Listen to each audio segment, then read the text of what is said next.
Welcome to Peter and Ruffy's Football Show. We're live on PLZ Soccer's YouTube channel. I'm Peter Martin. Tom McManus, Charlie Adam and Alan Ruff are here with me. We're delighted that you could join us. Don't forget, hit the subscribe button and hit the bell as well, and you'll get all the notifications of all our live unique content on PLZ Soccer's YouTube channel. And if you download the app in Google Play and in the App Store, then it's all there at your fingertips as well. You'll not miss any of the breaking news stories across the globe, Scottish, English, European and world. Simple as that. We'll obviously get a new Premiership top to give away next week, and we'll be giving the top away to one of you lucky viewers. The Motherwell top will be won today, so look out for that as well. European ties to talk about, good results for Scottish football, no doubt about the top one. Ruffy, Galatasaray won, St Johnstone won, was absolutely magnificent. I don't think any of us thought that was happening. No, and it's one of the games, you know, that certain things happen in the game that could go your way that you don't expect. Obviously, them get the goalkeeper sent off, you know, put them on the back foot a wee bit, but they still created enough chances. But I think St Johnstone just rode their luck, didn't they? You know, they just got the goal and then they played away. As a former goalie, talk to me about the two goalkeepers they had on. The both of them were horrendous. Oh, what's he doing for the penalty? I don't know what he was doing for the penalty. It's just that it's that building up for the back, isn't it? And they all think they're, you know, the midfield maestro with the ball at their feet, and they get caught out because the forwards or whoever's chasing them down is a lot sharper than what they are. Yeah. You know, and unless they're really comfortable with it, they're going to get away with it. But 9 times out of 10, they don't. But over and above that, I mean, Callum Davison prior to the game, Tam was talking about, I hope they underestimate us. They had they had good chances. St Johnstone as well. We know about their defensive qualities. I mean, everybody's raving about Ali McCann as well. Yeah, listen, I've only seen the first half because I was heading through Easter Road. But from what I've seen, St Johnstone looked comfortable in the game. Obviously, I think the first 10 minutes, Galatasaray came flying out the blocks and Zander clapped a couple of saves and they missed a few opportunities. But I never felt that St Johnstone would get a doing off anybody. But I just don't think they're that type of team that takes a 3 or 4. You know, they're very, very solid at the back, very well organised, and they're always capable of getting a goal. And I think it gives them every opportunity to put them out at McDermott Park. I think hopefully there'll be a big crowd in there next week, and I don't think there's anything to fear. Galatasaray, you know, they lost 7-2, I think, to PSV in the Champions League. They're not the team, they're a big name, but they're not the team that they used to be.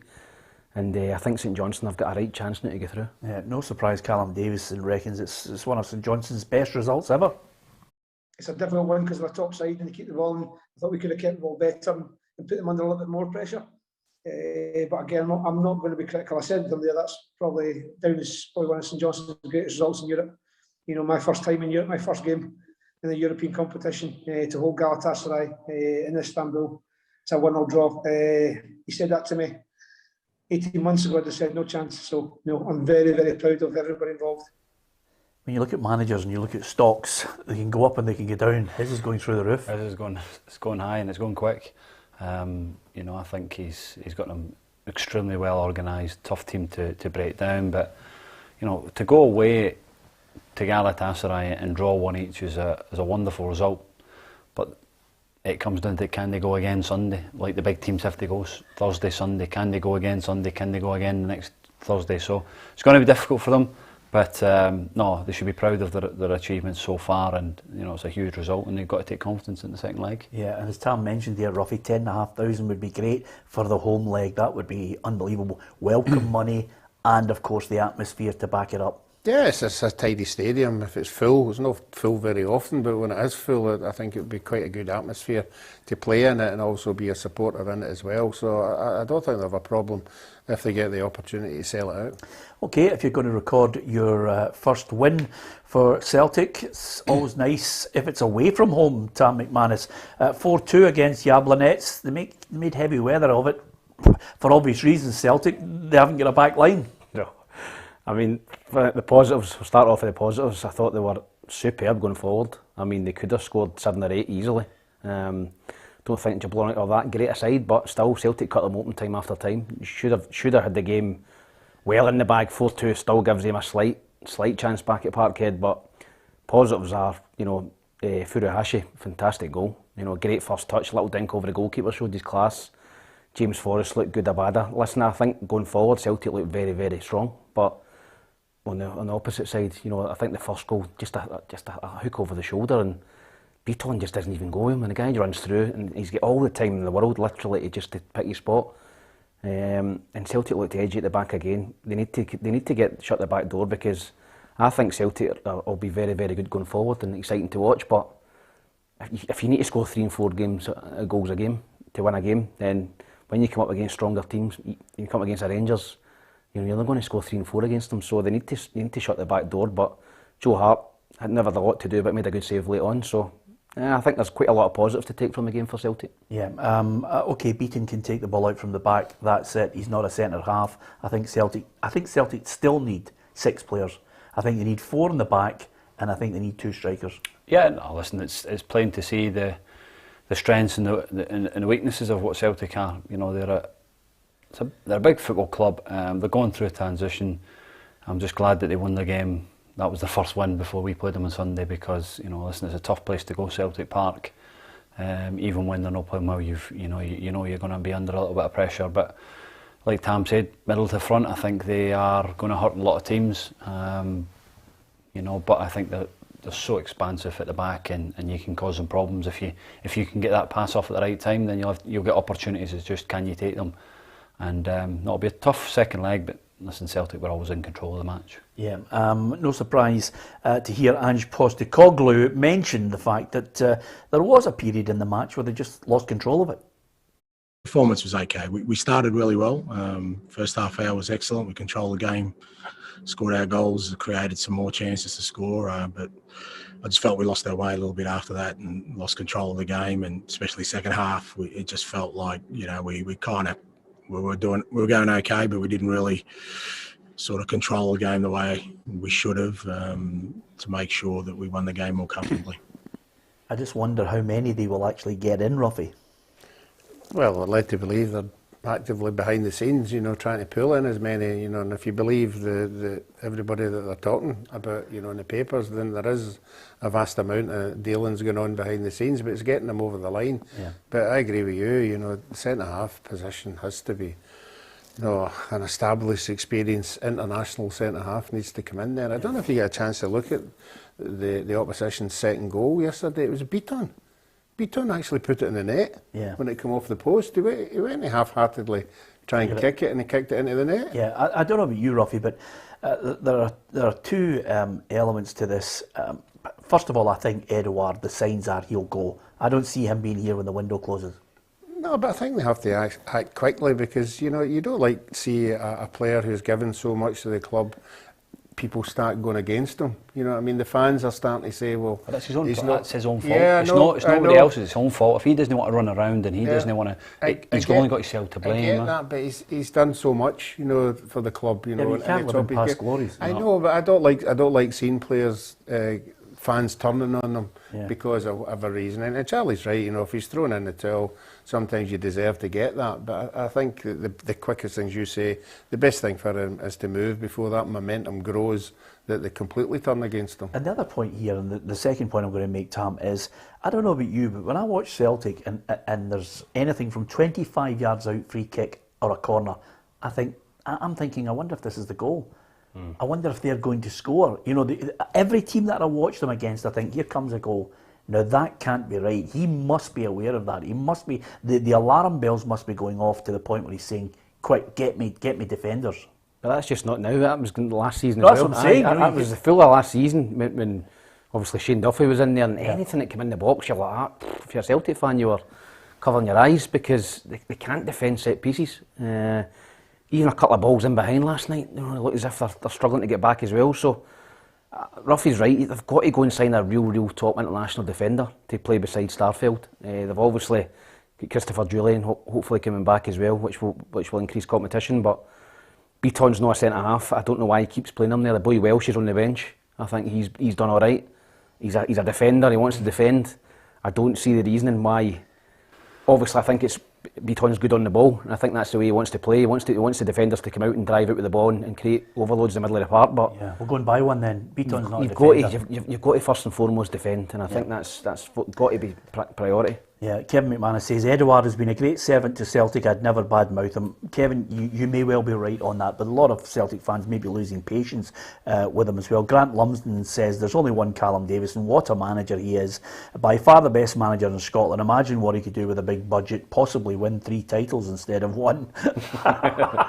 Yeah, listen, I'm not going to question it, because quite simply his stock is through the roof at the moment, and I think there are, no disrespect to St Johnstone, there are bigger and better things ahead if he can maintain this sort of form, results, the way they play. Well, particularly the length of time he was down in England, you know, and the people he was working with, you know, there's people will have noted that, you know, that, and they're just maybe waiting till he became the number 1. And if they are particularly keeping their eye on him, they'll see the success that he has. He's not just a second in command now or a coach, he's an actual manager who gets you success, and that's what will get him the move. Charlie will know, the English Championship.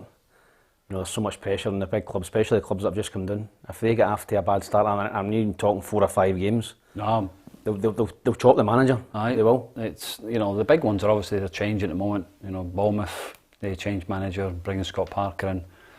You know, West Brom changed as well. So listen, they have to start well, but there'll be opportunities for Callum if he keeps producing the results he gets. You know, we're not going to say that he's going to go, but you know, I think he has to go to England because there's no other job in Scotland he would leave. You know, because the Rangers and Celtic are both, you know, they're sorted. So he wouldn't want to go to any of the other clubs. So you know, I think the English League starts this weekend in the Championship, League 1 and 2. So. Yeah, I think we have to wait, but if he keeps producing results, he'll get a move. But you know, it's obviously it'll be a huge blow to St Johnstone. Yeah, absolutely. Okay, that's 2 European results down. Keep your comments coming. Don't forget, if you want to record a video, you can do. Download the PLZ Soccer app in Google Play and in the App Store. And submissions, just hit the button and send your message. I'll read out a few of the messages that are already being sent from the app as well, and it keeps you right up to date with all the news. It was a first for me last night, Ruffy, because obviously before you get through, you have to take the old lateral flow test, and I don't know about you, Tam, but boy, did I not like that. I mean, it's a twirl around each part of the tonsils, Ruffy, and then up the nose, and it is painful. Yeah, we've been doing it before every game. You have? Yeah. Yeah. You're not allowed to any of the league games without posting it and sending it to whoever you're playing. Yeah. And you do it. You're right, but you get used to it after a while. Oh, do you? You know, you're doing it all the time. You're still going. Even worse things in his mouth. Oh, yeah, chocolate. Anyway, apart from anything else, it was a joy to get through anyway, because quite simply, it was a great game. It was a brilliant game of football. Both teams try to play football. I think the GK manager was a wee bit cheeky. He was saying that Hibs are a long ball team. I thought Hibs passed them off the park last night. Yeah. I thought Hibs were really, really good. Missed some glorious chances, and at that level you've got to take them. The first half, you know, you're there yourself. You know, 3 chances, edge of the box, penalty spot, straight at the goalkeeper. Lewis Stevenson, that'd have been a great goal off the post. Well, see, I mean, this is the great thing about it. And you'll know yourself, Charlie, if you get a ball, he's burst into the box. I thought he was great last night, Stevenson, as well. Great game. But if you're a real striker, if you're anything worth your salt, you're back. You know, we Robbo used to say, I always kind of gambled on the keeper either making a mistake or it's coming off, it's a ricochet, it's off the post. I was waiting on somebody to anticipate the ball coming back out, but there wasn't a Hibs player within 5-10 yards. Nisbet was there, but just fell behind him a wee bit. And by the way, I'm not impressed with you. He did not impress. Every time I see him at the moment, there's something a wee bit robotic about him. I thought he was brilliant against Motherwell. I don't know if he obviously won that game last week. I thought he was exceptional against Motherwell. I didn't think he was great last night, but had a couple of half chances. But the chance in the last minute, he's got to score. I mean, one each. Scott Allen comes on, slides him through. It's what a ball. Perfect pass. He's 1-on-1 with the goalie. A wee bit of composure. Dink the goalie, slide it by him. He just hits it straight at him. And by the way, final whistle. That would have been. I think that's a huge moment to tie. If he does what Furuhashi did, he scores. You know, he chipped the goalie. It's in. But the thing about it was, Charlie, when he played the pass, I thought, now there's quality. There's midfielders who can play it. Yourself, you can play it. But Scott Allen just looks. It's almost as if he's got a radar, and he just defender right with the game. A brilliant ball, and he didn't even have to check his run. It's right in, and it just needs a wee bit of composure. It does, and you know, listen, you do miss them, and I wouldn't be surprised to see Nisbet coming back at the weekend and scoring. It's just that's the way he goes. But he started the season well. He was just a jinx, I think, for him.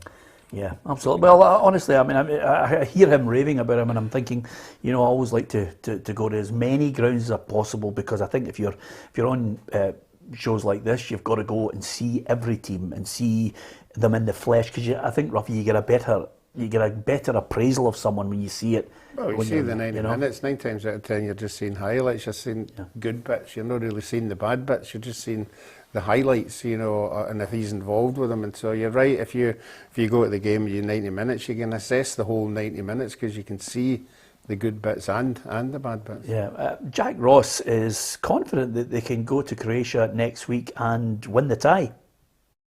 First of all, I thought it was a good game. Second of all, I thought we were excellent. The only frustration lies in the end result, because I think we deserved to win the game, the opportunities we created, but just delighted with performance level. And I think for us it is a barometer for the players. It lets them see the opponent they're up against and how they gauge themselves. It means I think we'll travel next week with confidence and belief that we can go win the tie. Yeah, fingers crossed they can do that. I don't know about you, but when I was heading out of Easter Road, I did check out the Hall of Fame painting, and I just drew a couple of rabbit's ears on it and a big giant nose. So it's all there, Ruffy. I've got to walk by his painting every time I go to Easter Road. I know, there's nothing worse, is there? I give him the Vicky. Yeah. By the way, do you think Hibs can do it next week? Yes, I think they can. I think they can, but it'll be tougher. Well, it's amazing where the past players' photos are at Easter Road. I was in the toilet, one of the toilets, and I was standing there and I went, oh God, there's Tom. He's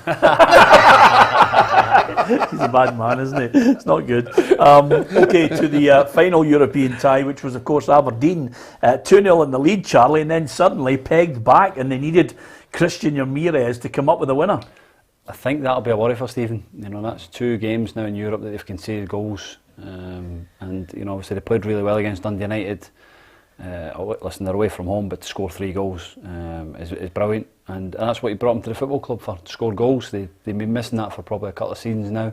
Look like they've got a proper number 9 that can score them goals, and they'll be delighted in the end. But if he wants to nitpick, he'll be disappointed to lose the 2 goals. Yeah, and talking of the winner, Ruffy, I mean, some people rave. We're talking about how the supply from midfielders. Some people can rave about the goal scorer, which is Ramirez, but for the winner, the touch from Conor McLennan, he takes it out of the air, kills it with one boot, and then lays it into his path. I mean, he can't miss. Yeah, but we heard it even all the way through the Euros, the top-class strikers, if they don't get the service or they don't get the ball that they thrive on, every striker has got a strength, whether it's into his feet or whether it's attacking the ball in the air.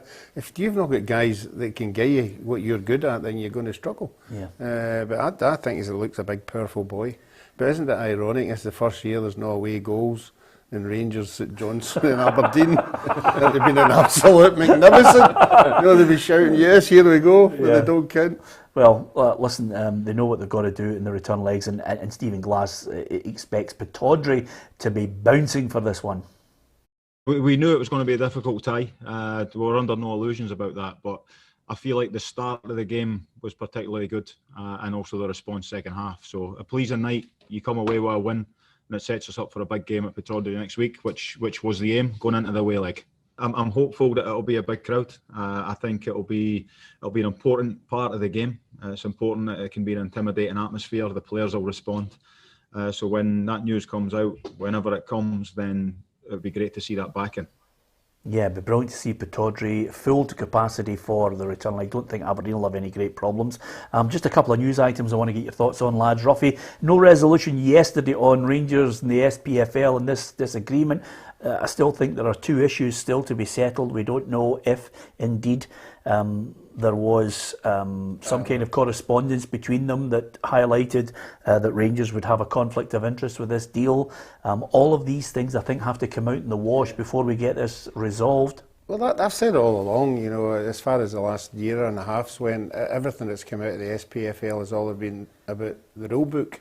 As soon as somebody pulls somebody up, have you ever had a look at the rule book? Do you know what that rule is? So this rule 17 is there for everybody to see. So it'd be interesting to see if they did run it by the sponsors, that there might be a wee bit of complication with Rangers.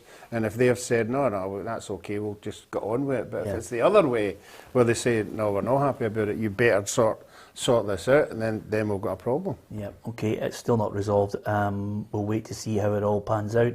The other thing that's, as we get to the point where everything's opening up, Charlie, the SPFL clubs, quite a lot of them are still angry that we will still have this social distancing rule for football squads. That's going to remain for the foreseeable future. We heard about it this morning. The club are not happy about it. On the bus, doesn't matter if you're double vaccinated or whatever, you're still under threat that if you're close contact, then you have to isolate. It's a lot of money clubs are having to put out, Charlie. We'll probably have to take 2 buses to Celtic Park, and other clubs will be the same. It's just, I think we have to get on with it. I think we have to make the decision, but we can sit in a dressing room with each other and and speak and do that, but on buses and things like that we have to social distance. It's just, the rules are mental, and but crowds are getting back and we're actually playing football still, so it is good in a way. Yeah, I can remember Neil Lennon mentioning the fact that I had to take 5 buses at one point. That's right. That's a ridiculous situation. I know for Premiership clubs, but it's for League 1, League 2 clubs as well. They have to do that as well. There's not a lot of money getting in the lower leagues, so I just think it's a nonsense. It really is. I think if you're double vaccinated, and I think you should have some sort of. But the thing is, for all the players as well, we all test in the morning of the game, so we know we're all negative. So that's what I don't understand.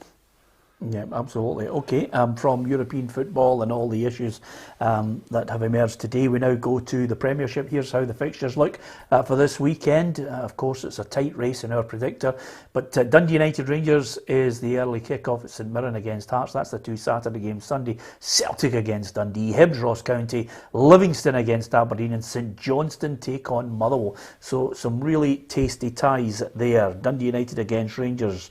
Steven Gerrard ahead of this game. This is what he had to say with regards to this one. Everyone connected with the club has been craving the full house and to get back the big noise, the full noise. I'm so pleased for the fans as they've been so patient. Dundee United look like they are playing out more from the back, and there's still a battle with quality in the forward positions as well. We will have to go and put in a real strong performance and win the battle. We are really looking forward to Tuesday, but for now, all our focus is on tomorrow. It's difficult sometimes when you've got big European games ahead, but suddenly, Tannadice, Dundee United haven't really set the heather on fire yet, Ruffy. No. Will they cause Rangers problems?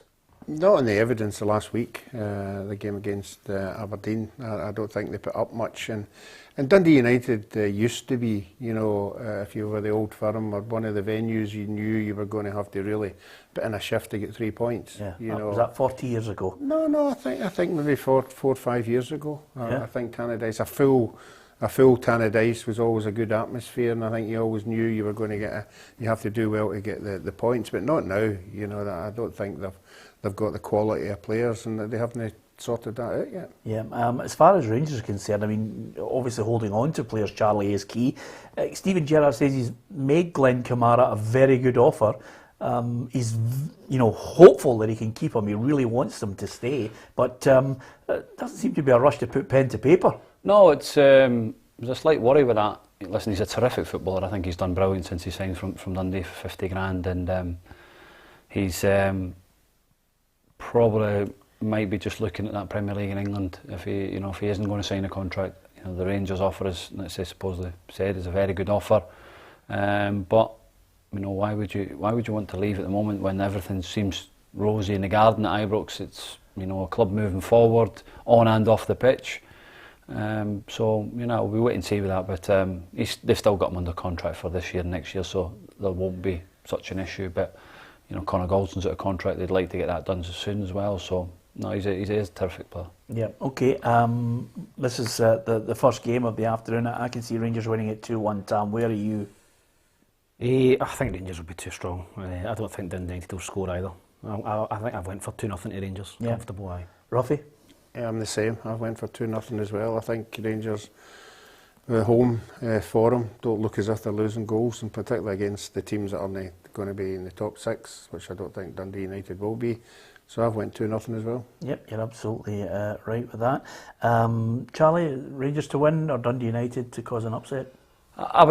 You'd expect Rangers to win, but you know, that performance in midweek in the Champions League would have probably have to make them reset and think about where they are, you know, and it's a tough place, you know. If you talk about United, might not have the quality, but they'll have heart, they'll have endeavour, and they'll be up for the game because it's the first time in a long time they've had the supporters in. So it'll be a tasty one, but I think United, Rangers will just probably edge out. Yeah. This next one is a 3 o'clock kick-off on the Saturday, St Mirren against Hearts. Jim Goodwin is keen to make the Saints a real force in Scottish football. You know, we had a very good season last year, and off the back of that, we were hoping to generate some more season tickets and to get those average gates that you talk about beyond 5,000 and maybe even up towards those kind of 5,500, 6,000 mark. You know, we want to be recognised as one of the bigger clubs in the country, and in order to do that, we need to get more fans through the gates. It's as simple as that. Yeah, how do you get more fans through the gate? It's the chicken and the egg. Play better football, attract them, try and come up with all sorts of marketing ploys to try and get the Paisley area mobilised. I mean, Fergie, would you believe, you'll never believe this, when Fergie was the manager, he was out with a loudhailer in the car shouting to the Paisley public, get to Love Street to support the team. You think I'm winding you up? Fergie was out with a loudhailer giving it, come and support St Mirren. Probably big Jim Goodwin's got to do that and all then. But listen, I think that St Mirren, it's a tidy little ground now, the new stadium. It's a nice little ground, and they were unlucky not to get the top 6 last season, but I would think that supporters of all clubs would be bursting to get back in after not been in the game. So I think if you can get your fans in now, you're going to be struggling to get them in the future because they've been starved of going to the game. So I think St Mirren Hearts, I think it'll be a tight game tomorrow, and I think I've went for 1 each. I think that'll be a draw. Yeah, I mean, listen, it's not that they're struggling, it's that he wants to try and consistently get them top 6 and a team that causes other teams problems. You played against them last week. You're only going to get more people in the crowd in the stadium if you're winning games. Yeah. You've got to win more football matches at home and away from home. Show an intent of wanting to play the right way. I was surprised in how they played. Everybody talking about they're going to play nice football or not, but they went back to front quite a lot. They went route one a lot. So now it might be playing in people's minds, thinking, well, do we want to watch that again? So no, it's a good game for them at home against Hearts.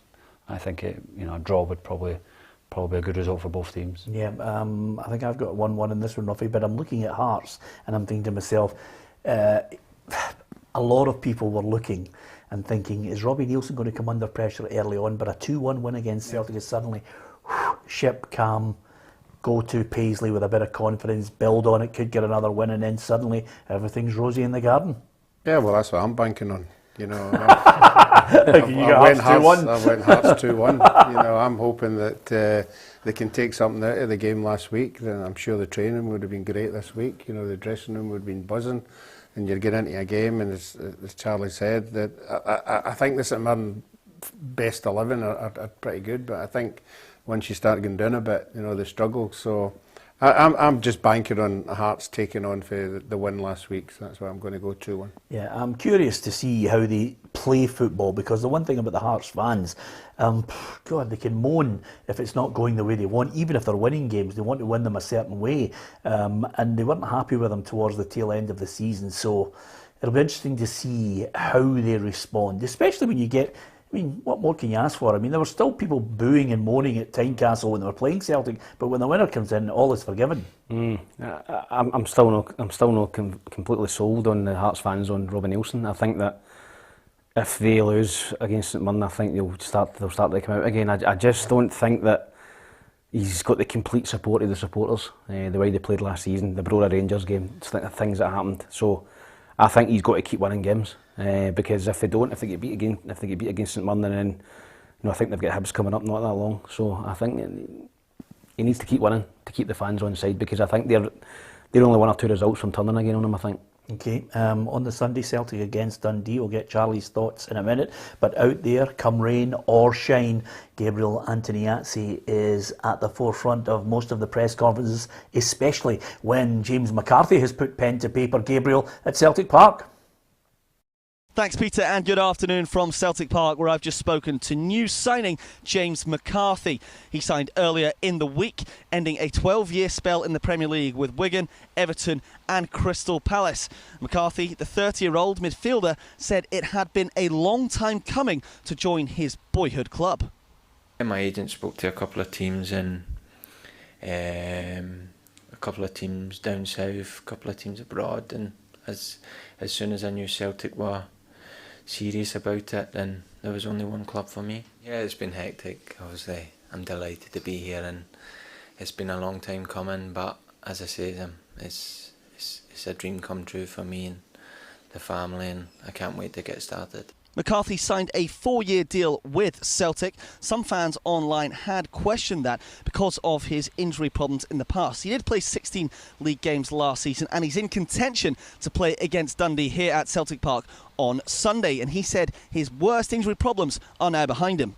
Alright, I've been training all summer myself, but I've been up at the training ground this week, and physically I feel good. So there are big Scott Brown-shaped boots to fill in the middle of the Celtic midfield. New captain Callum McGregor has started to try and fill some of that. He'll hope that James McCarthy can help him in there and also help wrest the title back off Rangers. I don't know about you, Ruffy. I don't know what happens. Sometimes Scottish footballers go down south and then they change for a wee while, and then, you know, their accent changes and everything. Charlie? Yeah, like Charlie. But then they get back home and then they meet their family again and they come back to... Can't wait for James to get a house back in Scotland. Yeah, I think it depends what region you go to, what team you go to, and what kind of accents are getting about the dressing room. And the best ones are the American ones. Yeah. You know, Scottish guys that go to America, they go to Australia, and you hear them getting interviewed. It's hilarious. Did you find your accent was changing when you joined Orlando, Ruffy? I did not, no. I didn't. Stephen Glasses, I quite like his sort of a half and half. Yeah. But no, the Australian ones are good as well. Yeah. What about McCarthy?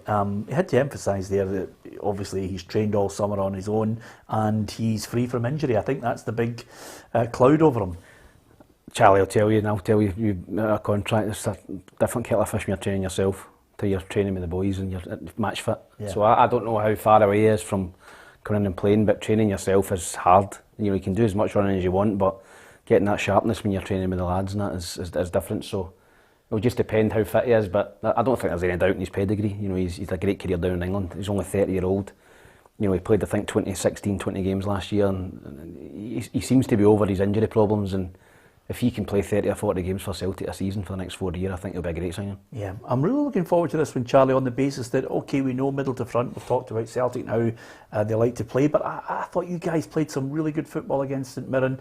The back line, Lee Ashcroft, he was absolutely magnificent as well. Yeah. And your goal, the calibre of your second goal was top drawer. Yeah, no, it's listen, we're confident going to Celtic Park. It's a great opportunity for us. We you know, they've been struggling defensively, so you have to try and pick up on that.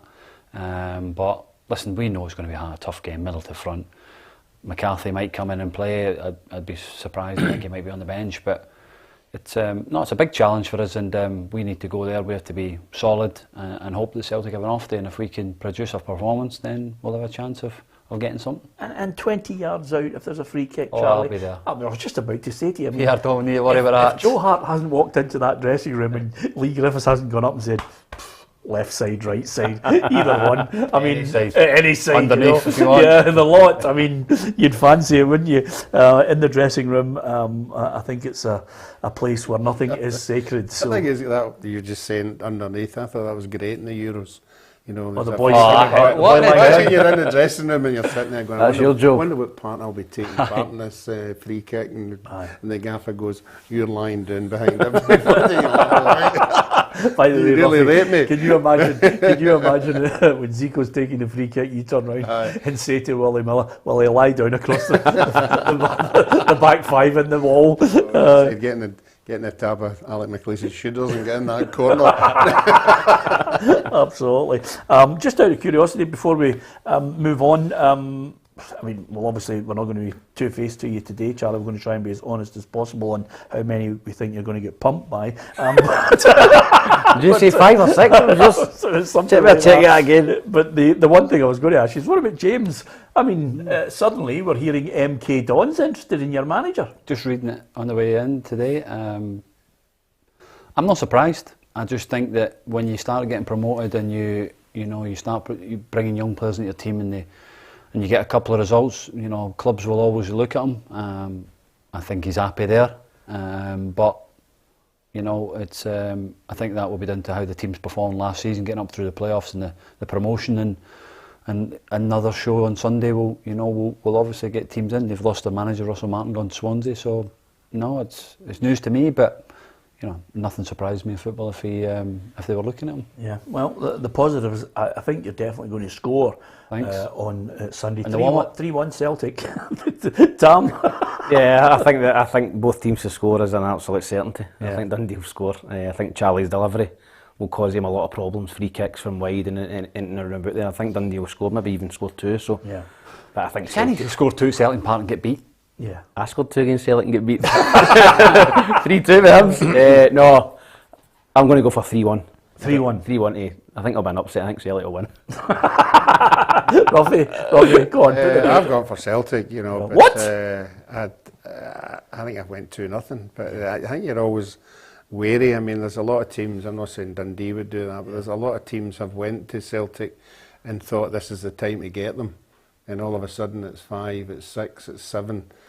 So as long as they've got a mindset of if we're going to have a go at them and the result goes against us. 4-2-4, Charlie says they're playing tomorrow. Sure about that, they're picking that up.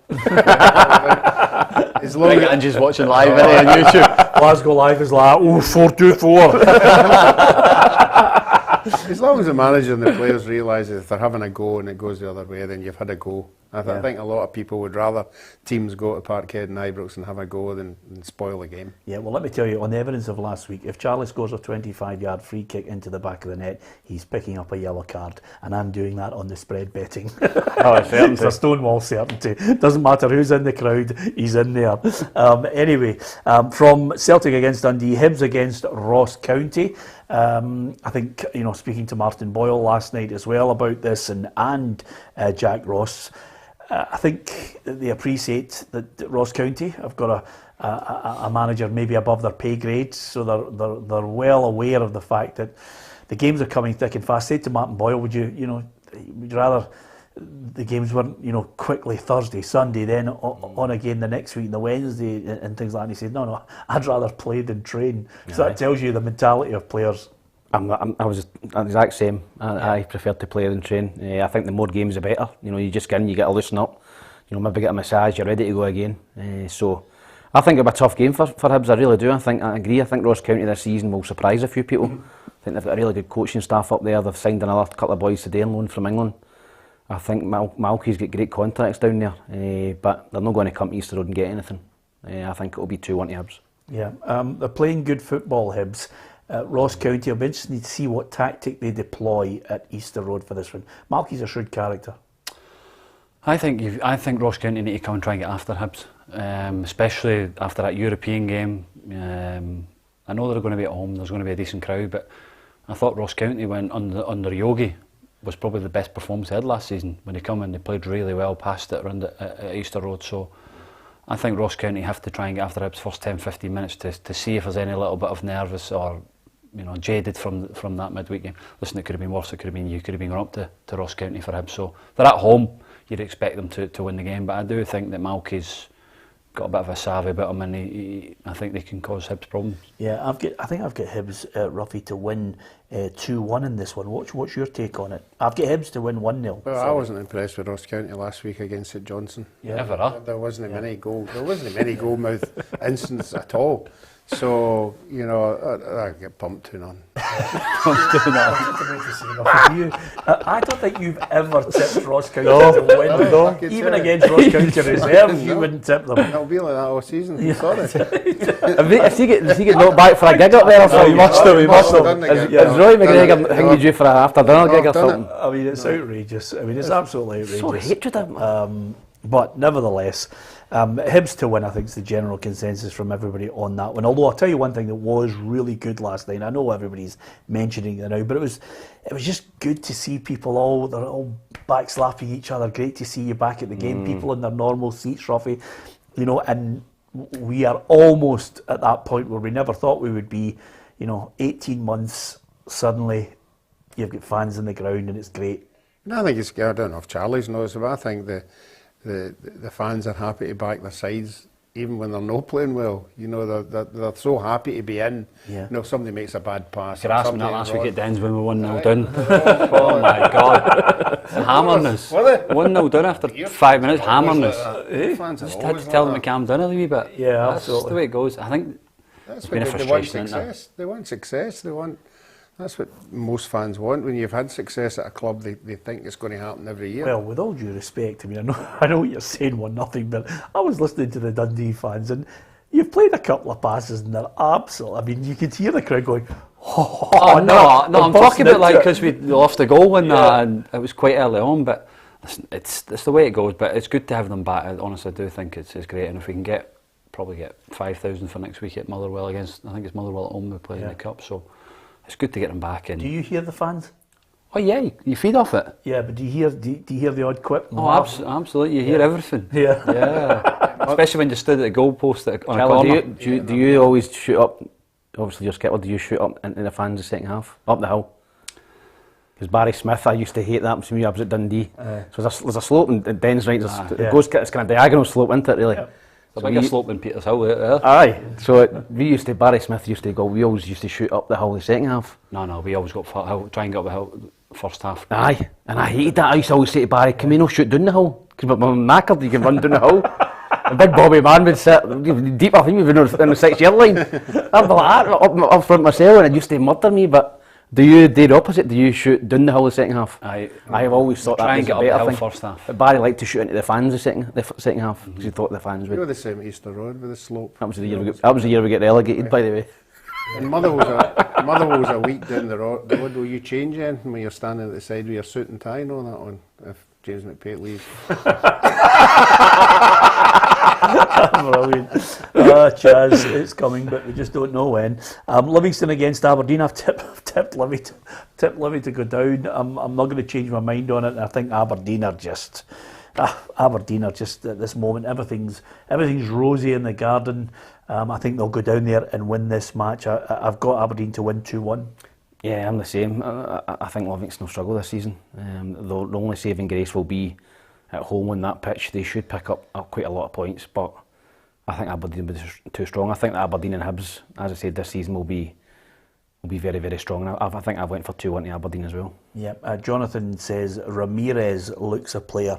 I won't mention the last bit because it's derogatory towards Aberdeen, but nevertheless, he does acknowledge that Ramirez does look a player. Well done for the old scouting network on that, because I actually got the fear, Roffy, that it was going to be, here comes somebody from Atalanta who can't get in their team, but suddenly they've brought somebody in, he's a good calibre. I think the difference in Aberdeen is any time they went into Livy, they usually get bullied, the way Livy play. But I think now, with the players that Aberdeen have signed, can't see them going there and getting bullied. No. They've got a lot of guys in that Aberdeen side now who will be putting themselves about, and I think that'll be the difference. And I think they've got a wee bit more quality.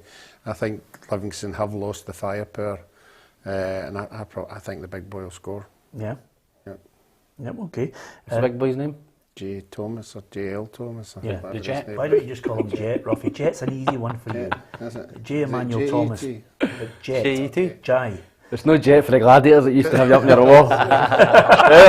Old poster. Yeah. No, I'm going 1-0. How many score? Yeah. Well, Hugh Scott, who's finally put his name on his YouTube account. Well done, Hugh. Says 2-0 to Aberdeen for me. Lots of people offering their opinion in this one. So St Johnstone against Motherwell. Suddenly St Johnstone, great result, high as a kite. Saints fans hopefully will absolutely get behind them for next week's European tie. But against Motherwell, they've got the boost again of Glenn Middleton. Seems to be back there for another loan deal. Yeah, another good signing from last season. So no, it'd be good to add bodies in. But I'm going to go for a 2-2 here. I think this could be a lot of goals in this game. Yeah, strangely enough, I mean, Motherwell, while I tipped them to be in difficulty in the playoff, last week the evidence and the word from everybody was that they surprised everybody the way they went about their business, the way they played their football. Yeah, I was surprised at Motherwell last week. I thought they'd have struggled. I seen them in the Betfred Cup and I thought they were poor. But last week I thought they were excellent against Hibs. Kevin Van Veen is not lacking confidence. Yeah. Played out his skin last week. Thought he was outstanding. So if he can keep that kind of level of performance up, I think Motherwell will be fine this season. And I think I went for one each. I think it's a tough ask for St Johnstone to come back for that. You know, travelling Turkey, the heat, coming back, flying back. I think Motherwell will get something. I think it'll be one each. Yeah, Graham Alexander is well aware of, even with the travelling, how good St Johnstone are.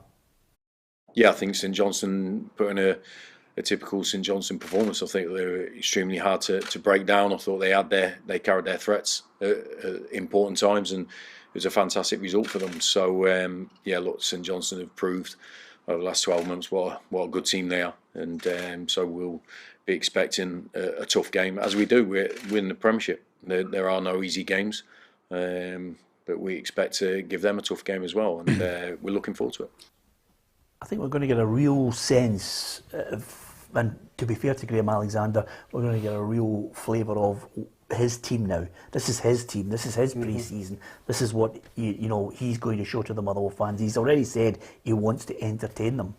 Yeah, and the Motherwell fans year on year have had the privilege, whoever manager it is, has brought players in that have set the place alight. So that they have done it. I'm not as confident as Tam this year. I don't think they'll be top six at all.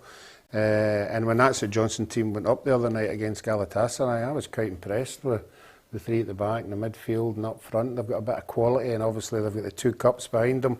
They generally don't score a lot of goals, but I'm still think they'll score one more than Motherwell, and I'm going to go 2-1. Yeah, see if St Johnstone knock out Galatasaray, Charlie, suddenly you're in a situation where Callum Davison can suddenly turn around to the board and say, look, let's give Rooney that wee extra bit in his wage packet. Let's keep the players. He was the man who said it. If we can produce something that brings in extra revenue, I'll be able to keep these players for maybe another year or a better deal. Yeah, listen, I think the Rooney and people like that you could possibly keep. I don't think they'll be able to keep Ali McCann because there'll be bigger clubs than coming in for him. Do you not think he needs another year? Depends on where he goes. Yeah. Depends on what positions and what clubs come in from. But do you miss the boat if you wait another year? Yeah. So you have to weigh that up. But I think he's ready. He's a Northern Ireland international, and if the opportunities come, but like I say, the Rooneys and people like that, they might be able to keep for another year if they can get through this Galatasaray match. It'll be an unbelievable achievement.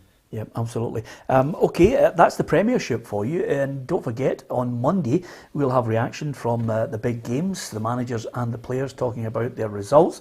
You can give us your view on it. If you want to download the PLZ Soccer app, you can hit submissions and then record what you think of your favourite team and their performance over the weekend, and then we'll play it on the show. And we'll send you something special if we use your video. Simple as that.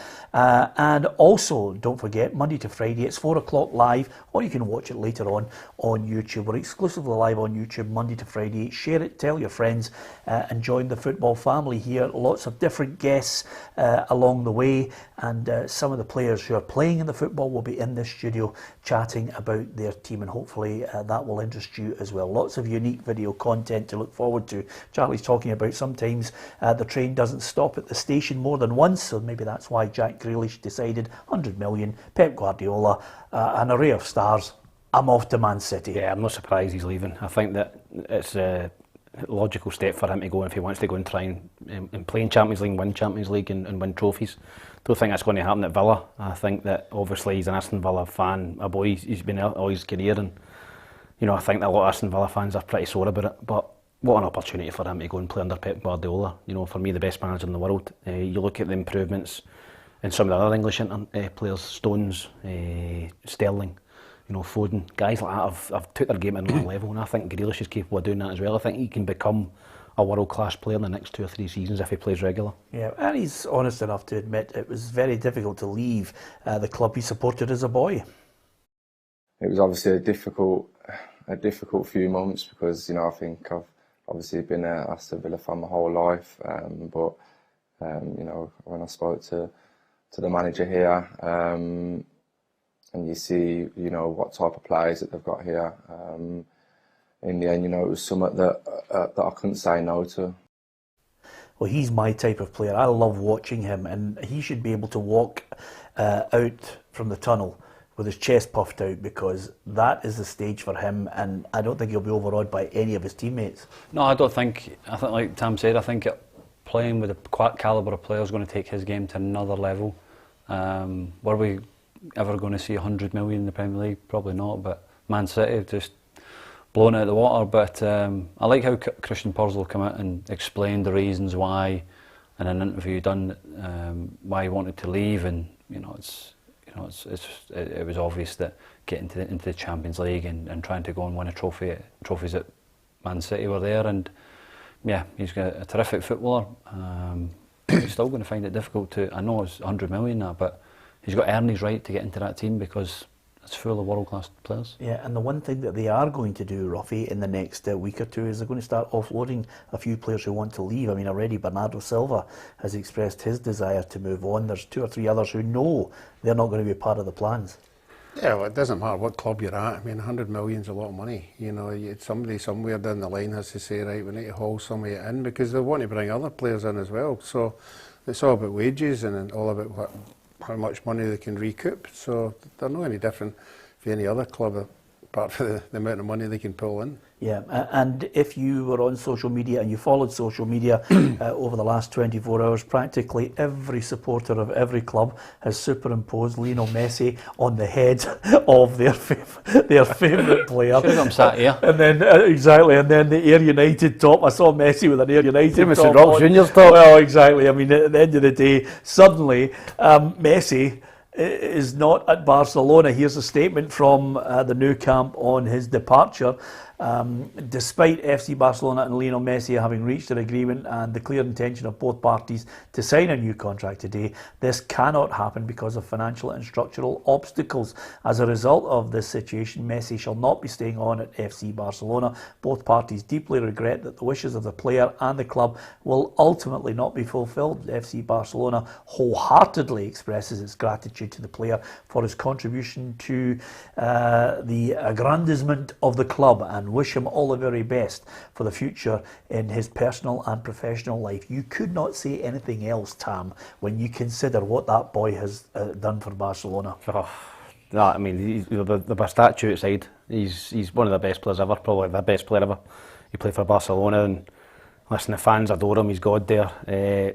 I'm just excited to see him somewhere else. I don't know where it's going to be. I don't know who can afford them. I want it to be England, Tam. It's got to be England. think it can only really be England, or maybe a PSG or something, or maybe he goes to a team in Saudi Arabia or MLS. You don't want him to go to PSG, do you? No, I don't want him to go to the French League. I want him to come to England. Yeah. I want him to go to a Man United. I was going to say a Man City there, but I don't think they can afford them. But Man United, even a Man United or a Liverpool, or I don't know, something like that. There's a great video, Ruffy, on Twitter. I don't know if you spotted it last night, and it's basically Manchester City respond to the news that Messi is available, and you see them throwing Jack Grealish out the door. Mistake, take him back. But when you look at his stats, Ruffy, I mean, his stats are outrageous. I mean, look at what he's done: 778 games, 672 goals, 10 La Liga, 7 Copa del Rey, 4 Champions Leagues, and of course 6 Ballon d'Or. Charlie could do it on a Monday night in Stoke. Yeah. He could do it wherever he wants. Yeah. I think Chelsea will sign him. You think Chelsea will get him? I think Chelsea will go for him, and I think Roman Abramovich could just go and empty a cheque and just say, what do you need? And I think that's where I end up. I think he'll end up at Chelsea. Do you know, Ruffy, it's a free transfer. If it was me right now, I mean, I'd love Liverpool to sign him, but I don't see them pushing the boat out to get him. But if I was looking at the English league and thinking, who could push the boat out and pull out a real surprise? If I was Man United, I'd say to Paul Pogba, you're off to PSG. Thank you very much. We'll take 70 or 80 million and then sign him, because Manchester United are such a global club that a number 10 with him on it would be outrageous. You'd have to say to Marcus Rashford, look, you're now number 29. But I think the 3 teams we're talking about, Chelsea, Man United, Man City, the owners, that's nothing to them. That kind of millions. You know, It's so 100 million. He's on £1 million a week. You know, so if any of them, £100 if any of them fancy it, they can do it. It's not as if they can't do it. You know, unfortunately, as a Partick Thistle, we've used our budget. So it must have been a difficult phone call with Colley saying, you know, is there any in left? No. We know he's always wanted to be in Maryhill. So yeah. That was the sort of... Ruffy, the thing is, you're talking about Messi there, about 100 million a week. Charlie's, obviously, it's payday for Charlie today, so I know you've got... Oh, I forgot about that. I know you've got something for Charlie beside you. Nezzy's not obviously with us anymore, and we know he's... Well, he's coming back. Yeah, he's coming back, but he's meet up once a month, obviously, with that big van outside, and he'd left us bag full of money. It's only 2 weeks. That's a bit heavy, that. He says he'll bring the other 2 weeks. Signing on fee. Well, incidentally, you did say you didn't want the serial numbers to be matching, so it's quite good. They're all in there. They're used banknotes, which is fantastic. Are they green ones or are they purple ones? Yeah, I've never seen a purple one in my life. If you've watched all these counterfeit programmes, Peter's had it in here. Coins! Peter's had it in here all day, so the top one will just be 20 quid, the rest will all be bits of paper. Listen, Ronnie Porter has just done around and says Messi will sign for PSG. Even our reporter Gabriel Antoniazzi has been wondering, where's he going? Lionel Messi will be leaving Barcelona after 21 years, 778 games, 672 goals and 34 trophies, after the Catalan giants announced that the financial and structural obstacles meant the club could not survive with Messi's enormous wages. But where could the 34-year-old Argentine end up next? Paris Saint-Germain are the favourites to land his signature, with the two parties reportedly already in talks since late on Thursday night. There are several Argentine players already in Paris, as well as compatriot Mauricio Pochettino, who is in charge. Messi, Neymar and Kylian Mbappe would be the world's deadliest frontline, but the question is, can PSG afford it? Manchester City and a reunion with Pep Guardiola seemed Messi's most likely destination last summer, but things are different this time round. City spent $100 million on Jack Grealish yesterday and are pursuing Tottenham's Harry Kane, who could cost up to £150 million. Messi is a free agent but would require a huge signing-on fee and wages, while City look to have moved on. The MLS has always been an attractive option for Messi towards the end of his career, and Inter Miami, co-owned by David Beckham, want to make him their superstar signing. Messi was in Miami last week on holiday, and he doesn't want to burn out before next winter's Qatar World Cup, but surely he'll feel he can still cut it in Europe's top competition, the Champions League. One for the romantics, a reunion with his hometown club Newell's Old Boys would be something that everyone across the world would love to see. If Messi was to play in his native league, then he would have to take a massive wage cut, perhaps a move that could happen in the last year or so of his career. And how about this? Could his exit be a ploy by the Catalan club against La Liga, whose new rules have limited the club's spending? Could La Liga relax the rules, allowing Barca to afford Messi, which in turn would keep La Liga's most marketable player? Sorry, that ended just a wee bit too quickly there. I'm not quite sure what happened, but nevertheless, I think we get the gist that he's got a big call to make, a big decision. Amazingly though, Ruffy, I thought the hypocrisy was laughable yesterday from Real Madrid and Barcelona. Obviously they're desperate for cash. I think the government has stepped in this whole thing as well, and La Liga, on the basis of Messi and whether he was going to be allowed to stay for a 5-year deal that Barcelona were trying to carve out. But of course, they were trying La Liga to set up a deal with, I think it's a merchant banking company, CVC, who wanted to invest 2.4 billion in the Spanish football, but they wanted certain rights and a percentage of future takings and revenue from the leagues. And Barcelona and Real Madrid come out and says, no, we didn't know anything about this deal. It's an absolute disgrace. I mean, I thought it was a bit rich coming from them, considering the Super League plans. Well, we know the reason now why they all wanted to jump ship, because they're so heavily in debt, and the money that was getting thrown about would have probably got them back on their feet, and probably maybe got them to keep Messi, you know, if they went into that kind of money. But it's fell flat in his face, and but it just shows you how much money's going about, you know, for these top clubs and these top leagues. It's absolutely amazing. Yep, absolutely. The other thing about this, Charlie, is an indication that some players who really know how to take care of themselves can play into their mid and late 30s. Yeah, I think everything's there nowadays in it, sports science. The thing for Messi, and if you look at Messi, Ronaldo, they got their own chefs, they have their own sports science, they have their own physios, their own doctors. They're just looked after. They're a brand, and that's what they are. And you know, wherever he goes, he's going to make a club better. It's just he's now got a decision where he wants to go and play, and hopefully, like I said before, hopefully it's England. Yep, absolutely. Okay, thanks to everyone who's taken part in our competition to win the Motherwell strip. We will announce the winner on our Facebook page once we contact them and make sure we've got the right person on the YouTube account. And then hopefully with a bit of luck, they'll send us a photograph of them wearing the Motherwell top as well. So look out for that on the Facebook page. Next week we'll be giving away another Premiership top. We'll have it in here. You can find out on Monday which top it is, with Gabriel Antoniazzi, who's going to be in the chair here with Tam McManus, Ruffy, as well as Alison McConnell. So hopefully you can join us for that. That starts at 4 o'clock. Download the PLZ Soccer app, and you can do that in Google Play and in the App Store, and you'll get all the latest breaking news as well. Thanks to Charlie for joining us on the show. Good luck at the weekend on Sunday with Dundee at Celtic Park. Thanks to Ruffy and Tam McManus, and from myself, Peter Martin, most of all, thanks to you. Don't forget to hit the subscribe button on our YouTube channel and join the football family. Have a great weekend watching football.